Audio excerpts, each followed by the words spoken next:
கொத்து சப்பாத்தி, கொத்து பரோட்டாலாம் நிறைய கேள்விப்பட்டிருப்போம். ஆனா, இந்த கொத்து தோசை அப்படின்றது ரொம்ப ரேர் தான். ஆனா, எனக்கு இது ரொம்ப பிடிக்கும். ஏன்னா, தோசைனால நிறைய பேருக்கு ஃபேவரெட் இல்லையா? அதுவும் இந்த மாதிரி நம்ம பண்ணோம்னா இன்னும் டேஸ்ட்டாக இருக்கும். இன்னும் நம்ம நான்வெஜ் சாப்பிட்ற டேஸ்க்கு முட்டை அடிச்சு ஊற்றினோன்னா வேறு லெவல் டேஸ்ட்டு. நீங்கள் இது வரைக்கும் ட்ரை பண்ணலன்னா மறக்காமல் ட்ரை பண்ணி பாருங்கள். நிஜமாவே டேஸ்ட் அவ்வளோ அட்டகாசமாக இருக்கும். கொத்து சப்பாத்தி, கொத்து பரோட்டா அதை விட டேஸ்ட் வேறு லெவலில் இருக்கும்.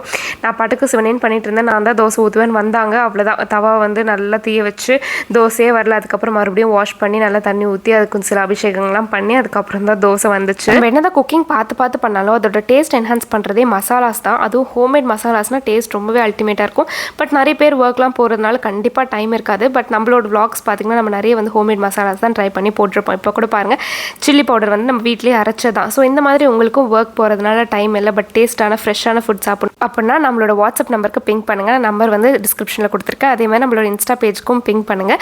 நம்ம கிட்ட ஹோம்மேட் மசாலாஸ் எல்லாமே வந்து அவைலபிளாக இருக்குது. No preservatives, no artificial colours. மறக்காமல் ட்ரை பண்ணுங்கள்.